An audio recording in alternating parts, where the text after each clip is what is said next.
Dövlət Texniki Kollecinin tarix müəllimi Nifteliyeva Gülnar. Bugün sizlərə 11-ci sinif ümumi tarix fənnindən ABŞ və Böyük Britaniya mövzusunu izah edəcəyim.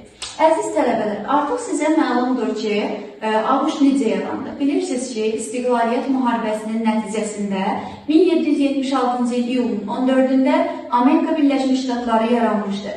Amerika Birləşmiş Ştatları yarandığı gündən etibarən əsas diqqət dövlət müstəqilliyinin qorunub saxlanmasına yönəldilmişdir. Bu baxımdan ABŞ Avropa dövlətləri ilə sülh və əmin-amanlıq şəraitində əlaqələr yaratmağa çalışırdı. Avropada ABŞ-ın əsas müttəfiqi isə Fransa dövləti olmuşdur. Çünki Fransa burjua inqilabından sonra Avropa dövlətləri Fransaya qarşı koalisiyalar yaratmış və ona qarşı müharibələr aparmışlar. Bu baxımdan Fransa, İngiltərə və İspaniya ilə apardığı müharibələrdə ABŞ-dan dəstək gözləyirdi.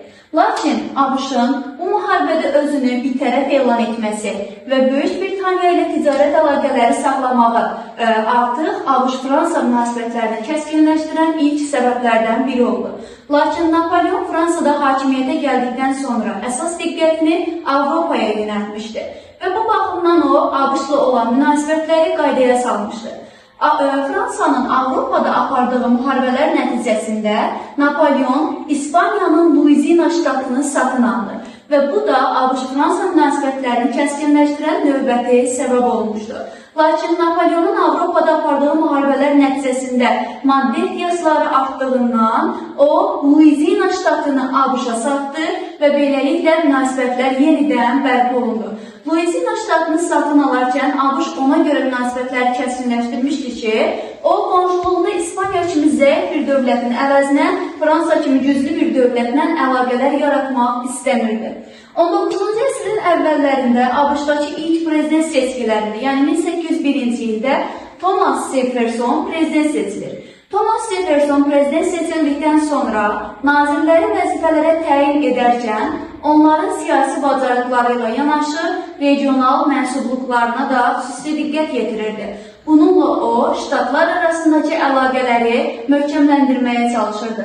Thomas Jefferson prezident seçildikdən sonra Louisiana ştatının dinc yolla ABŞ-a birləşdirilməsi artıq Thomas Jeffersonun nüfuzunu ölkədə artırmışdı və bu nüfuzdan istifadə edən Thomas Jefferson ölkənin gələcəyi üçün mütərəqqi addımlar atmağa başlayıb. İlk növbədə seçki senzini ləğv edir. Seçki senzi nədir? Seçki senzi seçkilərə qoyulan qadağalardır və Thomas Jefferson hakimiyyətə gələn kimi seçki senzini ləğv etdi. Daha sonra əhalinin sosial rifahını yaxşılaşdırmaq məqsədi ilə sosial vəziyyətlə bağlı qanunlar qəbul elədi və qərbə doğru məskunlaşmağa icazə verdi. Thomas Jefferson köləliyi ləğv etməyə çalışsa da ləğv edə bilmir, lakin ölkəyə kölə axınlarının qarşısını alır. Fransanın Avropada apardığı müharibələr ABŞ donanmalarının Avropa limanlarına hərəkətinə maneələr törədirdi. Bundan istifadə edən İngiltərə ABŞ donanmalarını müsadirə edirdi və buna görə də ABŞ Kanadaya ordu çıxardır. Və ABŞ-ın Kanadaya ordu çıxartması ABŞ və İngiltərə arasında 1812-14-cü illəri əhatə edən 2-ci İstiqlaliyyət müharibəsinə səbəb olur. 2-ci İstiqlaliyyət müharibəsinin gedişində Avropada qələbə qazanan İngiltərə bütün qüvvələrini ABŞ-a yönəldir və beləliklə artıq qələbə qazanır və ABŞ iqtisadiyyatına böyük zərbə vurulur. Vaşinqtonun işğal təhlükəsi yarandığına görə 1814-cü ildə ABŞ Gent müqaviləsini imzalamağa məcbur olur. Gent müqaviləsinə əsasən ABŞ Kanadaya olan iddialarından əl çəkir və İngiltərə isə ABŞ-a olan iddialarından əl çəkmiş olur və müharibədən əvvəlki sərhədlər bərpa edilir. 1823-cü ildə ABŞ prezidenti James Monroe tərəfindən Monroe Doktrinası adlı sənəd qəbul olunur.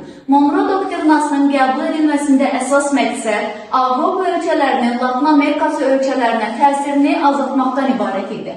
Monroe Doktrinasına görə dünya iki sistemə bölünürdü, Avropa və Amerika sistemləri. Və bu sənədə görə Avropa Amerikanın, Amerikada Avropanın işlərinə qarışa bilməzdi. ABŞ-ın cənub ştatları ilə şimal ştatları arasında bir sıra fərqlər mövcud idi Beləcə, Şimal Ştatlarında köləliklər olunmuş və sənayenin inkişafı üçün mütərəqqi addımlar atılmışdır. Lakin Cənub Ştatlarında köləlik hələ də qalmağa davam edirdi və Cənub Ştatlarının əhalisinin əsas məşğuliyyəti kənd təsərrüfatı idi. Və bu baxımdan plantatorlar Cənub Ştatlarına irqi seçkiliyə qarşı mübarizəyə səsləyirdilər. Bu isə Şimal Ştatları ilə Cənub Ştatları arasında qarşıdurmalara səbəb olurdu. Bu qarşıdurmalardan istifadə edən Respublikaçı Abraham Lincoln 1860-cı ilin prezident seçkilərində ABŞ-ın prezidenti seçilir. Abraham Lincoln'un prezident seçilməsinə Cənub Ştatları öz etirazlarını bildirirlər və Amerika Birləşmiş Ştatlarından ayrılaraq Amerika Ştatlarının Konfederasiyasını elan edirlər. Amerika Ştatlarının Konfederasiyası ABŞ-da bir sıra əraziləri ələ keçirdi və buna görə də bunu Abraham Lincoln hakimiyyət çevrilişi kimi qiymətləndirir. Nəticədə bir tərəfdə Amerika Birləşmiş Ştatları və digər tərəfdə Amerika Ştatlarının Konfederasiyası olmaqla ABŞ-da vətəndaş müharibəsi baş verir. Vətəndaş müharibəsi 1861-1865-ci illərdə baş vermişdir. Vətəndaş müharibəsinin gedişində 1862-ci ildə ABŞ Senatı iki mühüm qanun qəbul edir. Bu qanunlardan birincisi homesteadlər haqqında qanundur. Bu qanuna əsasən torpağı əkib becərmək istəyən hər bir Amerikalı cüzi miqdar ödəməklə 65 hektar torpaq sahəsinə sahib ola bilərdi. Lakin bu torpaq sahəsində kölə əməyindən istifadə olunması qadağan edilirdi. Homestead sözünün mənası da boş ev, boş ərazi deməkdir. Digər bir qanun isə azad olunma haqqında bəyannamədir. Azad olunma haqqında bəyannaməyə əsasən 1863-cü ilin yanvarından etibarən ABŞ-da köləlik ləğv edilməli idi. Bu mütərəqqi qanunların nəticəsi idi ki, 1865-ci ildə vətəndaş müharibəsi Şimal Ştatlarının qələbəsi ilə başa çatdı və ABŞ-da köləlik ləğv olundu. Lakin vətəndaş müharibəsindən bir qədər sonra ABŞ prezidenti Abraham Lincoln teatr salonlarının birində sui-qəsd nəticəsində öldürüldü və onun ölümündən sonra 1866-cı ildə ABŞ konstitusiyasına dəyişiklik edildi. Bu dəyişikliyə əsasən qara dərinlərlə ağlar bərabər hüquqlar alırdılar və ABŞ vətəndaş müharibəsindən sonra öz ərazilərini bir qədər də genişləndirdi. Bu isə Rusiyadan Alyaska yarımadasının alınması nəticəsində baş vermişdi. 20-ci əsrin əvvəllərində ABŞ-da ilk olaraq 2 dəfə prezident seçkiləri keçirilmişdir. Bunlardan birincisində, yəni 1901-ci ildə Theodore Roosevelt prezident seçildi və Theodore Roosevelt'in prezident seçilməsi ilə iqtisadiyyata dövlət nəzarəti artırıldı. Bunun həyata keçirilməsində əsas məqsədi isə kapitalın həddən artıq mərkəzləşdirilməsinin qarşısını almaq idi. 1912-ci ilin prezident seçkilərində isə Woodrow Wilson prezident seçilir və Woodrow Wilson bank, maliyyə və gömrük məsələlərinə dair qanunlar qəbul edir. Bu qanunlar ölkənin gələcəyi üçün atılmış mütərəqqi addımlar hesab olunurdu. İndi isə əziz tələbələr, İngiltərənin tarixinə nəzər salırıq.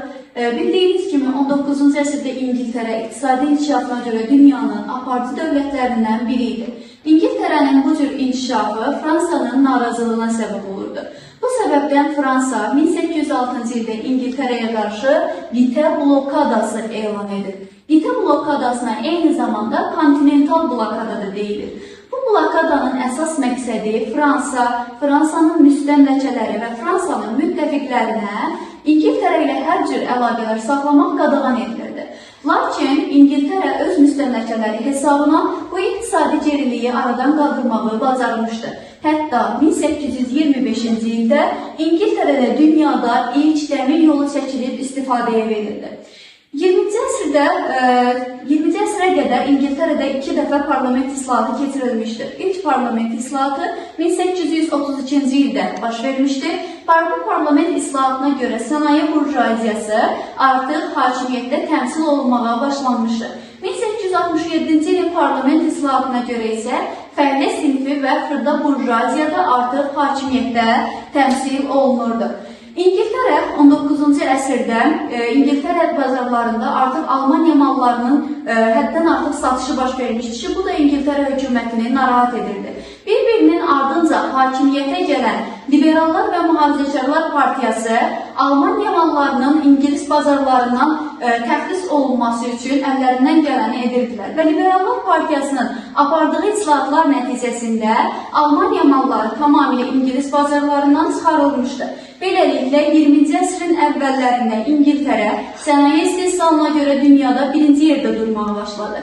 London isə dünyanın maliyyə və ticarət mərkəzi rolunu oynayırdı. İngiltərənin nüfuz dairələri uğrunda mübarizədə əsas rəqibi Fransa, şərqdə isə Rusiya idi və İngiltərənin müstəmləkələri arasında əsas yeri Hindistan tuturdu. Əfqanistanın işğalı uğursuz olmuş, Çin isə yarım müstəmləkəyə çevrilmişdir.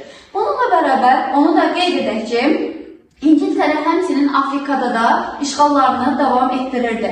1867-ci ildə İngiltərə Kanadaya dominion hüququ verir. Dominion özünü idarə hüququ deməkdir. Artıq Kanada yerli nümayəndələr tərəfindən idarə olunur və daxili məsələlərini özü həll edirdi.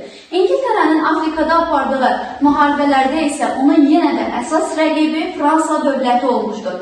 Və Fransa ilə aparılan mübarizədə 19-cu əsrin 80-ci illərində artıq Misir İngiltərə tərəfindən işğal edilmişdir. Və 19-cu əsrin sonlarında İngiltərə dünyanın ən böyük imperiyalarından birinə çevrilmişdir. Əziz tələbələr, bugünkü mövzumuzdan bu qədər. Diqqətinizə görə sağ olun.